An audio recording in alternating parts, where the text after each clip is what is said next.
Dear students, what is a null set? null set क्या होता है या empty set क्या होता है इसके या void set क्या होता है। तो null set क्या होता है? ऐसा सेट जो कोई इसमें कोई एलिमेंट ना हो, ऐसा सेट जो नो कोई ऐसा सेट null set वो सेट होता है जिसमें कोई एलिमेंट ना हो। और इसको हम एम्प्टी सेट कहते हैं। Set which contains no element is called null set या एम्प्टी सेट या वॉइड सेट भी हम इसको कह सकते हैं। और एम्प्टी सेट्स या नल सेट को हम इस तरह लिख सकते हैं, सिंबल इसमें कर्ली ब्रैकेट से लिखते हैं, इसमें कोई एलिमेंट शामिल ना हो तो हम इस तरह भी इसको डिनोट कर सकते हैं नल सेट। या सिंपली हम पाई से भी लिख सकते हैं, अगर पाई लिख दे जाहिर कर सकते हैं। पाई किस चीज़ का? वो ग्रीक का लेटर है पाई, और ग्रीक लेटर पाई हम नल सेट के लिए यूज़ करते हैं जाहिर करने के लिए, रिप्रेजेंट करने के लिए। अब देखिए उसके कुछ एग्जांपल हैं कि what is some example of the null set and empty set. A set such that x एक ऐसा सेट है जो ऐसे एलिमेंट पर मुश्तमिल है। X is a person smaller than 1 feet, is is a person smaller than 1 feet. तो इस किस्म का कोई भी इतना छोटा शख्स कोई भी नहीं हो सकता जिसका 1 फीट उसका कद हो, तो ये इम्पॉसिबल है। दीज आर एम्प्टी, यानी हमारे पास because there are does not exist any human being which is smaller than 1 feet. तो हमारे पास ऐसा कोई भी बनी इंसान में ऐसा कोई भी शख्स नहीं जिसका कद कितना हो 1 फीट हो, तो स्मॉलर देन हो, इससे भी कम हो, तो इस किस्म का this such type of the set is empty. अब देखें दूसरा सेट को देखें, x square is equal to 4 where x is odd.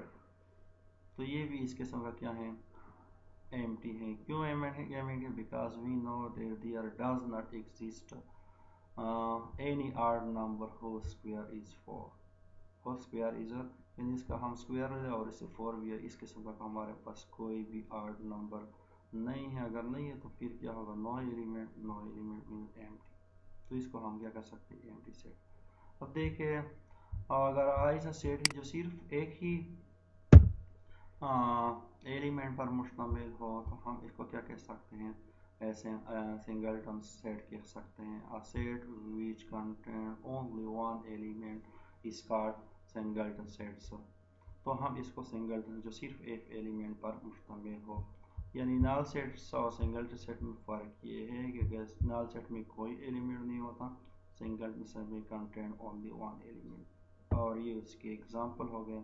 Singleton set का एग्जाम है साइज देगा, अगर हम इसमें सिर्फ वन भी लिख दे या पर पुट कर दे तो फिर भी हम क्या कह सकते हैं? सिंगलटन। या एम्प्टी इसमें इंक्लूड कर दें, एम्प्टी सेट भी इसमें लिख दें, पाई भी लिख दे तो फिर भी हम इसको क्या कह सकते हैं? सिंगल सेट का नाम दे सकते हैं। आप देखते हैं व्हाट इज यूनिवर्सल सेट। जिस तरह universal set, the set of all element under the consideration is called universal set। universal set usually denoted by u। किससे डिनोट करते हैं? u से। फर्ज करें हमारे पास 1 2 3 4 5 6 ये यूनिवर्सल सेट, तो अंडर कंसिडरेशन हम इसे ये कंसीडर कर सकते हैं, ले सकते हैं। ए सेट हम देखिए 2 4 6 हम इससे एज्यूम कर सकते हैं, 1 3 5 इससे एज्यूम कर सकते। तो ये क्या है? दीज आर यूनिवर्सल सेट और ये उसके क्या हैं? सब सेट हैं। तो ये हैं। अब आते हैं कार्डिनलिटी क्या होता है। तो आपके जहन में होना चाहिए व्हाट इज ए कार्डिनलिटी। तो cardinality means number of element in A sets, number of element in the sets. लेकिन उसको हम क्या कह सकते हैं? कार्डिनलिटी। लेकिन आप देखिए हमने इसको किस तरह डिफाइन किया है। अगर हमारे पास एक सेट है और इसमें क्या एग्जैक्टली एन डिस्टिंक्ट एलिमेंट है, n distinct elements means unique, not repetition, repeated, n means n distinct, exactly n distinct element in S। और n किस किस्म का होना चाहिए, नॉन नेगेटिव इंटीजर होना। We say that S is a final, अगर distinct भी है नॉन नेगेटिव भी है तो काउंटेबल भी होगा, यानी we say that S is a finite set and that n is called, और इस number of n distinct element को हम क्या कह सकते हैं, is called coordinate of S कह सकते हैं। The coordinate of S is denoted by that symbol. अगर हम सेट में बात करते हैं, सेट की बात करते हैं तो ये सिंबल हम इस चीज़ के लिए यूज़ करते हैं, यानी ये वाला, तो हम कह सकते हैं दीज आर कार्डिनलिटी। अगर हम यही सिंबल हम मैट्रिसेस में यूज़ कर दे तो हम इसके लिए यूज़ करते हैं डिटर्मिनेंट के लिए यूज़ करते हैं। अगर हम यही सिंबल हम कैलकुलस में यूज़ कर दें तो हम इसके लिए यूज़ करते हैं एब्सोल्यूट। लेकिन हम यहाँ पर ये सेट की हम बात कर रहे हैं तो हम इसके लिए क्या कहना है, cardinality. Cardinality means number of element in the sets is called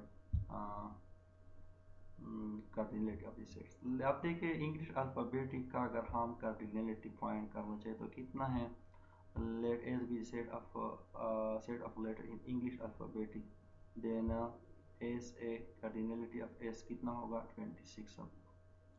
अगर आप empty set की cardinality फाइंड कर दे which has no element, तो हमने क्या करना है, empty set और इसको इस तरह cardinality सिंबल में लिखना है, तो फिर यहाँ पर क्या लिखना होगा 0, क्योंकि इस नंबर ऑफ एलिमेंट्स नहीं होते, no number of elements in the empty set, तो इसी वजह से इसका वैल्यू क्या है 0 है।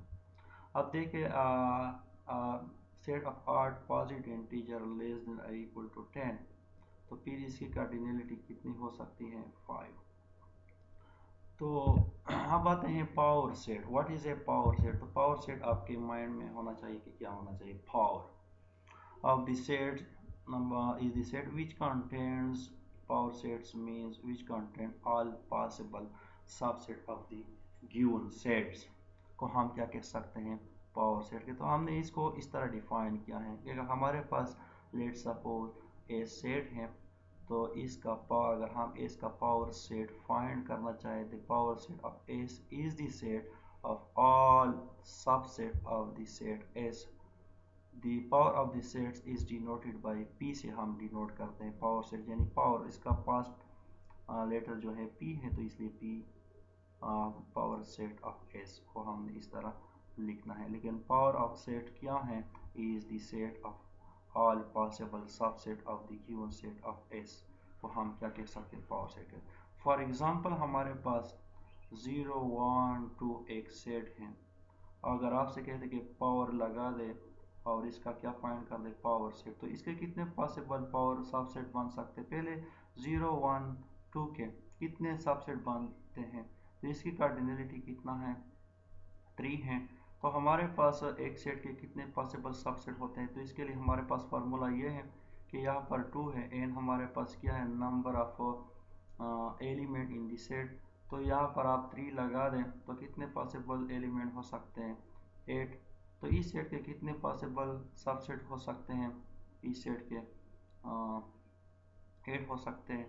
तो आप देखिए इसका हिंस, तो इसको हम इस तरह लिख सकते हैं पावर ऑफ सेट और फिर इसको 1 कर दे अकॉर्डिंग टू डेटा ब्रेसिस और फिर उसी सेट को यहाँ पर पुट कर दे। तो फिर हमने दीज आर सेट, तो एम्प्टी सेट हर सेट का क्या होता है सबसेट, और यही सेट अपने आप का क्या होता है सबसेट होता है। तो हर एक एलिमेंट को आप लिखते जाएं, सेट में लिखते जाएं, तो ये 1 2 3 4 0 1 फिर 0 2 या 1 2 और इस तरह इसके इतने पॉसिबल सबसेट बनते हैं। और इस तरह पॉसिबल सबसेट को एक जगह लिखना क्या कहलाता है power set of the given set.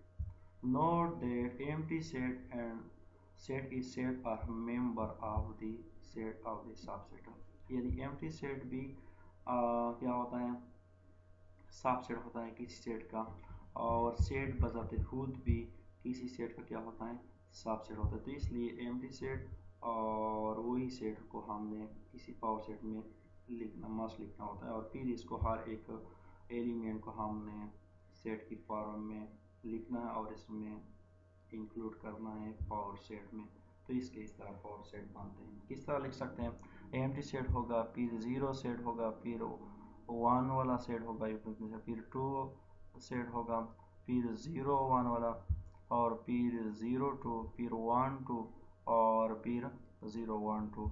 तो इतने पॉसिबल सबसेट बनते हैं। और ये फार्मूला हम किस चीज़ के लिए, किसी भी सेट का हम सबसेट मालूम कर सकते हैं कि इसके इतने पॉसिबल सबसेट बनते हैं। अब देखिए next, what is the power set of the empty set. तो एम्प्टी सेट में हमारे पास एम्प्टी सेट में कितने एलिमेंट होते हैं, 0 एलिमेंट। तो अकॉर्डिंग टू डिफिनीशन 0 यहाँ पर आप पुट कर दें, 0 लगा दें यहाँ पर, तो 2 0 से क्या आता है, इज इक्वल टू 2, और इसके पावर क्या होता है, 1 आता है। तो इसके power set of the empty set कितना हो सकता है, वो ही लिख दें, यानी power set of the empty set is equal to singleton set. अब देखें next, what is the power set of the singleton set. ये क्या है, सिंगलटन सेट, क्योंकि इस एम्प्टी सेट तो इंक्लूड है, एक एम्प्टी सेट तो है, तो इसका क्या होगा, तो इसके कितने पॉसिबल पावर सेट सबसेट बनते हैं, और ये इसका क्या होगा, पावर सेट, और वो ही सेट लिख दें। तो एक तो एम्प्टी सेट क्या होता है, हर सेट का सबसेट होता है, और एक ये जो सिंगलटन सेट है जो एम्प्टी सेट पर मुश्तमिल है, ये बदलते खुद किसी सेट का क्या होता है, सबसेट होता है। और ये पॉसिबल सबसेट को एक जगह लिखना क्या कहलाता है, पावर सेट। तो इस सिंगलटन सेट का पावर सेट ये बनता है।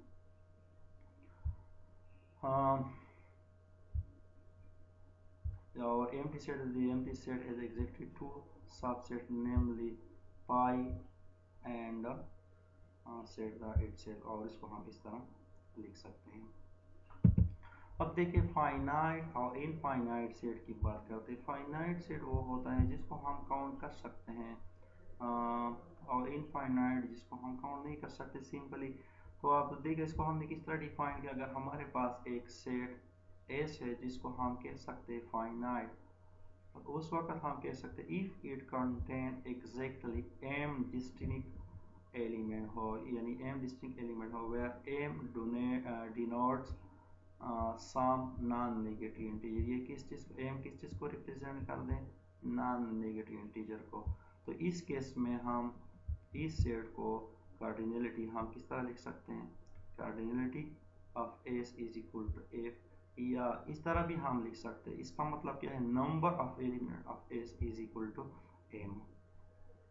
अगर इस किस्म का exactly contain exactly M distinct element हो तो हम इसको क्या कह सकते हैं, फाइनाइट। यानी सिंपल अगर ये इस तरह या सिंपल आप जैसे काउंटेबल सेट हो जिसको हम काउंट कर सकते हैं, finite. Set is says to be infinite, it is not finite, which is not countable. For example, 2 3 5 7 11 all the way इस तरह to infinity, तो ये नॉट काउंटेबल सेट है। तो इसको क्या कहते हैं, इनफाइनाइट सेट। अगर इसका ए बी सी डी इसको हम काउंट 1 2 3 4 5 काउंट कर सकते हैं, इस किस्म के सेट को हम क्या कह सकते हैं, फाइनाइट सेट कहते हैं। और इसकी कार्डिनलिटी कितना होगा, 5, क्योंकि इसमें नंबर ऑफ एलिमेंट्स कितने हैं, 5। अब देखिए next, what is order pair, what is order and tuple. Difference between order pair या ऑर्डर ऑफ एंड टपल्स क्या है। तो according to definition of order pair consist, order pair को हम किस तरह लिख सकते हैं, इस किस्म का लिख सकते हैं। और ऑर्डर पेयर जिस नाम से दो एलिमेंट पर मुश्तमिल है, एक्स एंड वाई, और x क्या है ऑर्डर पेयर का first element of the order pair कहलाता है, y को हम क्या कह सकते हैं, second element of the order pair. यानी इस किस्म के फॉर्म में टू एलिमेंट्स टू ऑब्जेक्ट को लिखना क्या कहलाता है, order pair. Pair means two और ऑर्डर मीन्स तरतीब देना। अब देखिए इसमें टू ऑर्डर पेयर्स इक्वल हो सकते, ऑर्डर पेयर्स आर इक्वल, यानी ये x और y ये वन ऑर्डर पेयर है, सी डी दूसरा ऑर्डर पेयर है, ये इक्वल हो सकते हैं किस वक्त, इफ एंड ओनली इफ जब इसके corresponding element of the order pair क्या हो, एक दूसरे के क्या हो, इक्वल हो, यानी x का वैल्यू c के वैल्यू के बराबर हो, y का वैल्यू d के वैल्यू के बराबर हो, तो फिर ये क्या हो सकते हैं, ये दोनों ऑर्डर पे आपस में इक्वल हो सकते हैं। अगर इस तरह ना हो कि इस ऑर्डर फर्स्ट ऑर्डर पेयर का first element second order pair के फर्स्ट एलिमेंट के बराबर ना हो, या इस फर्स्ट एलिमेंट का या बराबर ना हो, तो फिर हम क्या कह सकते हैं कि ऑर्डर पेयर इक्वल नहीं है। या फर्स्ट ऑर्डर का सेकंड एलिमेंट और सेकंड ऑर्डर का सेकंड एलिमेंट के बराबर हो, तो फिर भी इक्वल ना हो, तो फिर भी हम कह सकते हैं कि ये दोनों ऑर्डर पेयर इक्वल नहीं है। अगर इक्वल हैं, इसके करस्पॉन्डिंग यानी एक दूसरे के इक्वल हैं, यानी एक्स सी के बराबर है, वाई डी के बराबर है, तब हम कह सकते हैं कि ये ऑर्डर पेयर इक्वल हैं, अदरवाइज नॉट इक्वल हैं। अब आते हैं order and tuples. And tuple order pair means to.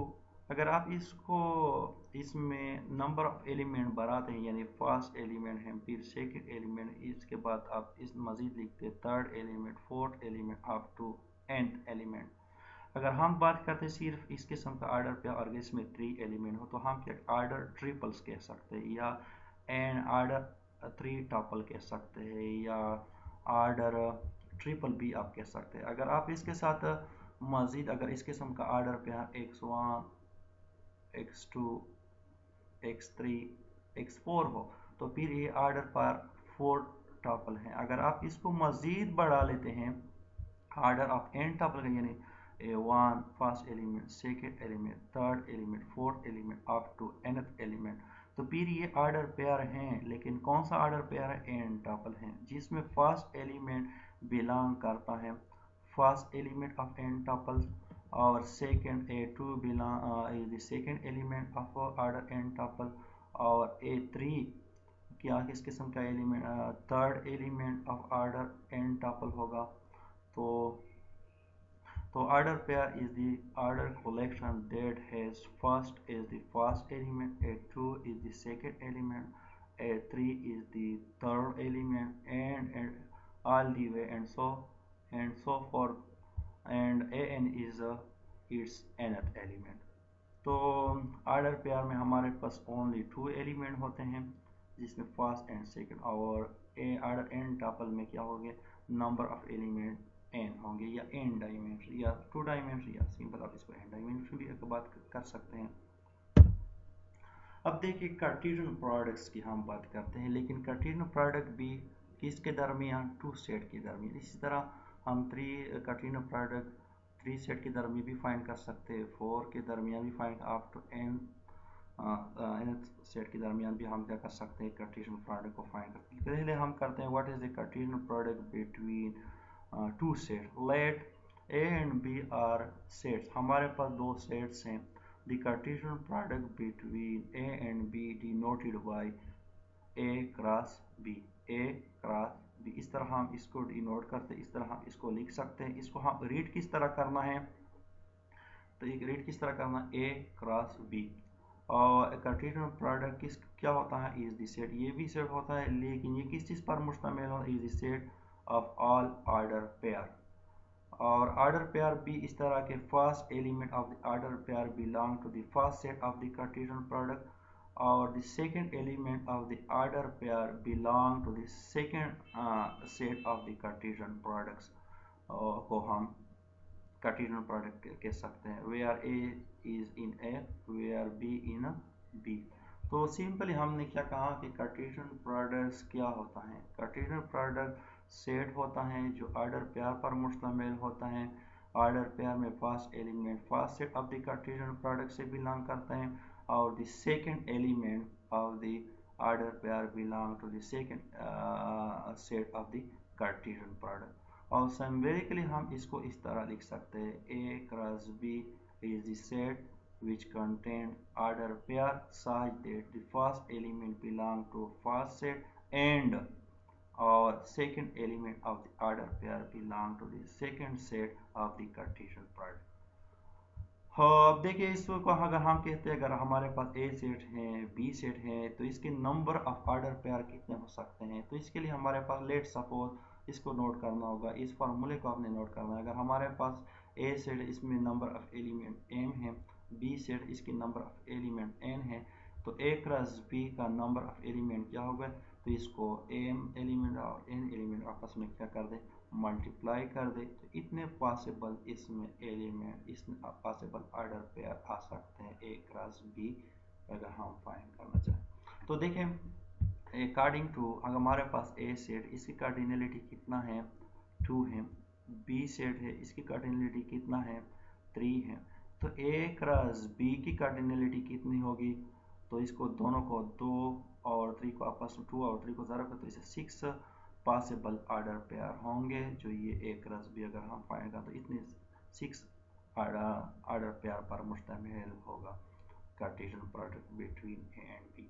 तो Cartesian product of A and B is कितने एलिमेंट होंगे 1 2 3 4 5 6 अकॉर्डिंग टू डिफिनीशन। इसके एलिमेंट को और इसके एलिमेंट को आपस में ज़रा करें तो इतने ऑर्डर पेयर हो सकते हैं Cartesian product A cross B के दरमियान।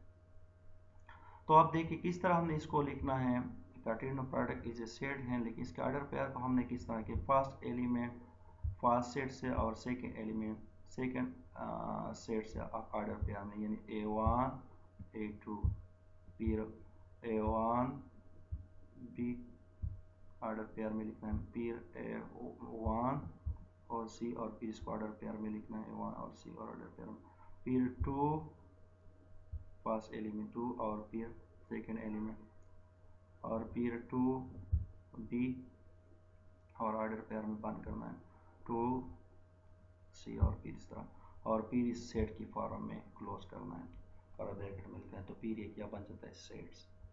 तो according to definition Cartesian product A and B is the set which contain all possible order pair which contain first element first set and second element of the second set of the order pair।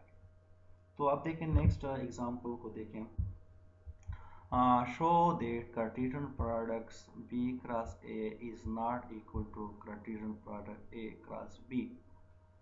आप ये show कर दें कि Cartesian ए cross B और B cross A आपस में equal नहीं। अगर हमारे पास ए का सेट 1 2 है, बी का सेट ए बी सी है, तो इसका क्या फाइंड कर दे, कार्टेशियन प्रोडक्ट फाइंड कर दे और बाद में ये बताते कि इसके नंबर तादाद तो आपस में इक्वल हैं, लेकिन इसके ऑर्डर पेयर एक दूसरे के बराबर नहीं है, तो इसी वजह से ए क्रॉस बी और बी क्रॉस ए आपस में इक्वल नहीं। तो according to definition Cartesian product A cross A, अगर आपने यहाँ पर बी क्रॉस ए लिखा है तो ऑर्डर पेयर का फर्स्ट एलिमेंट किस सेट से होगा, इसमें first Cartesian product B cross A, Cartesian product B cross में फर्स्ट सेट कौन सा है बी है, सेकंड सेट कौन सा है ए है, तो आपने फर्स्ट ऑर्डर पेयर में बी से आपने फर्स्ट एलिमेंट लेना होगा और second element of the order pair आपने ए सेट से लिखना है।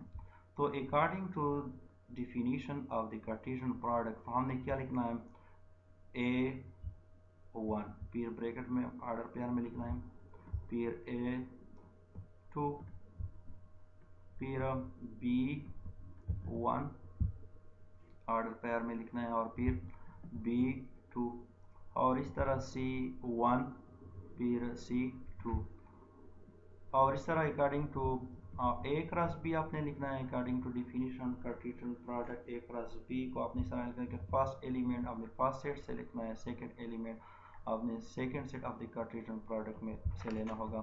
तो आप देखें A1 1 और A फिर 1 और B 1 और C फिर 2A फिर 2B फिर 2C।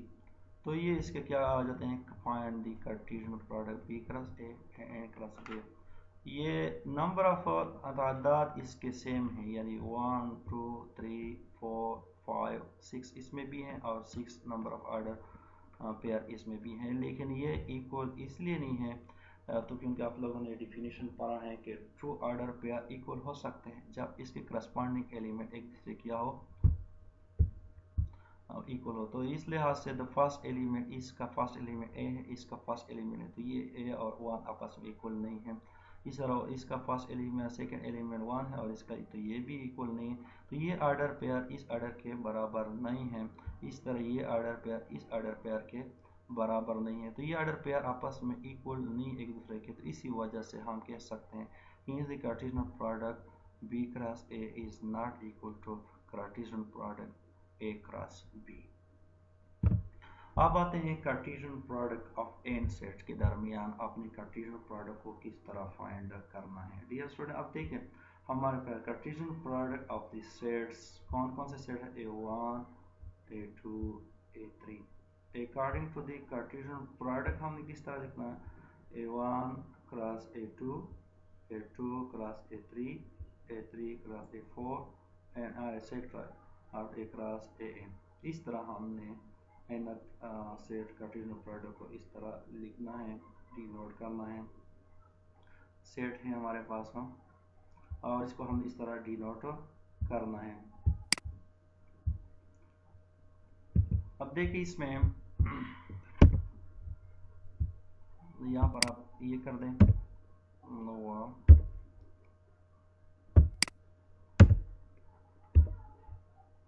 ये हमारे पास सेट है और इसको हमने कार्टेशियन प्रोडक्ट में इस तरह डिनोट करना है। और ये Cartesian product is the set होगा जो किस चीज़ पर मुश्तमिल हो, ऑर्डर एंड टपल पर मुश्तमिल हो। किस चीज़ पर, ये Cartesian product is the set हो, सेट है जो किस चीज़ पर मुश्तमिल, ऑर्डर एंड टपल पर मुश्तमिल हो, जिसमें first element of the order and tuple belong कर दे फर्स्ट सेट से होगा, second element of the order and tuple belong कर दे second set of the Cartesian product, और third set of the order and tuple belong कर third set of the Cartesian product से।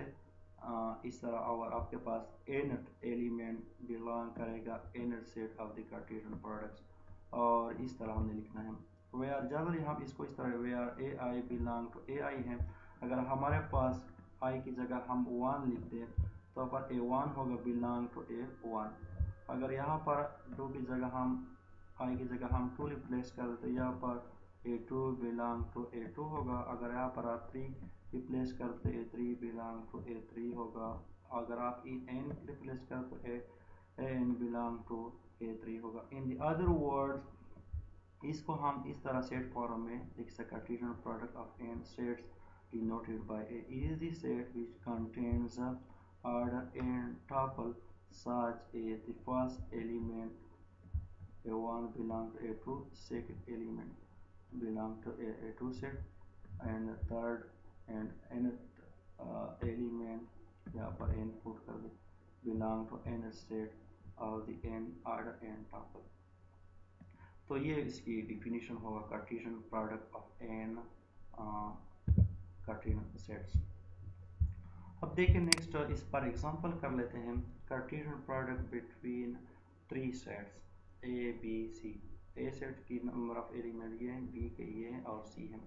तो इसके इस Cartesian product A B C की cardinality किया होगा, ये जितने भी इसके 2 और इसके 2 2 2 4 और 4 मल्टीप्लाई 3 12, तो पॉसिबल ऑर्डर पेयर नहीं बल्कि ऑर्डर ट्रिपल आएंगे। तो ऑर्डर ट्रिपल्स को हमने किस तरह लिखना है कि according to that Cartesian product, यानी first element order triple first A sets होगा, सेकेंड एलिमेंट ऑर्डर ट्रिपल्स का बी सेट्स होगा, और third element of order triple का सेकेंड सी से होगा। तो इसी कार्डिनलिटी ए क्रॉस बी का कितना है, 12 है। तो इसको हम किस तरह लिख सकते हैं, Cartesian product A plus consist of order triples A B C, and A belong to first set, B belong to B set and C belong to C set of order triples.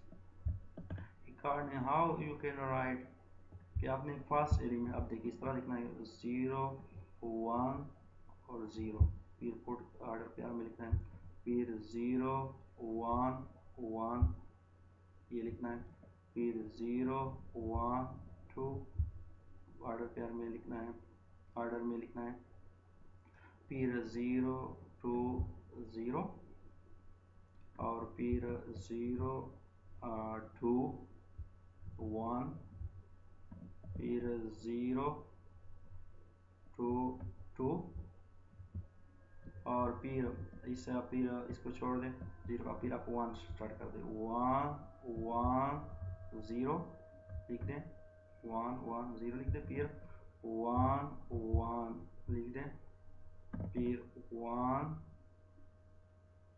1 2 लिख दें, फिर इस 1 को छोड़ दें, फिर आप देखें 1 2 0 और फिर 1 2 1 लिख दें, फिर 1 2 2 लिख दें। तो इस तरह इसके 12 आर्डर पेयर आर्डर ट्रिपल बनते हैं और इस आर्डर ट्रिपल को अगर आप सेट की फॉर्म में लिखते हैं तो ये इसका Cartesian product A cross B B cross C आ जाता है। नेक्स्ट एग्जांपल को देखें, बाज़ औक़ात ये आपको लिखा ए सेट है और इस पर स्क्वायर है, तो इसका मतलब है ए क्रॉस ए यानी मल्टीप्लिकेशन है, कार्टेशियन प्रोडक्ट है बिटवीन इटसेल्फ ए इटसेल्फ। तो Cartesian product of the set with itself. Similarly A3 को हमने A क्रॉस M, A4 को and so on. More generally अगर हम इसको लिखना चाहें तो AN लिखना होगा, यानी A1 A2 A2 up to AN। हमने इसको AN को हमने क्या लिखना है, किस चीज़ पर मुश्तमिल होगा, एक आर्डर पेयर पर मुश्तमिल हो। कौन सा order pair, order and tuple पर मुश्तमिल होगा, जिसमें फर्स्ट एलिमेंट फर्स्ट सेट से होगा, second element second element set से होगा और nth एलिमेंट nth सेट से होगा। और यार A1 आप यहाँ पर लगा दें, A1 बिलोंग फर्स्ट सेट, इस तरह आप लिख सकते हैं। तो आप देखिए एग्जांपल कर लेते हैं। हमारे पास सपोज हमारे पास A सेट है इन 1 2, हमने क्या चीज़ फाइंड करना है, A स्क्वायर, यानी A cross A means A cross A। तो हमने A को A क्रॉस A करना है, यानी इसके कितने इसकी कार्डिनलिटी क्या होगा, कितने होंगे, 2 2 4 पॉसिबल आर्डर पेयर होंगे। तो किस तरह लिखना होगा, A1 1 फिर A2 2 फिर 2 1 फिर 2 2, इस तरह। अगर आपके पास A3 है तो आपके पास कितने सेट होंगे, 1 2 3, यानी इटसेल्फ यानी तीनों सेट को आपने मल्टीप्लाई किस तरह करना है, A3 को A क्रॉस A, तो फर्स्ट एलिमेंट 1 1 1, फिर 1 1 2, फिर 1 2 1, फिर 1 2 2, फिर इस 1 को छोड़, फिर 2 1 1 लिख दे और ब्रैकेट में लिख दें, फिर 2 1 2 लिख दें ब्रैकेट में छोड़ दें, फिर इस 1 को छोड़ दें, फिर 2 2 1 2 2 1 और फिर 2 2 2। तो इस तरह इसको हम लिख सकते हैं। डियर स्टूडेंट, अगर इसमें आप लोगों को कोई मसला हो, कोई कन्फ्यूजन, तो आप व्हाट्सएप या ईमेल या गूगल क्लासरूम में आप कमेंट क्वेश्चन कर सकते हैं, पूछ सकते हैं। Thank you.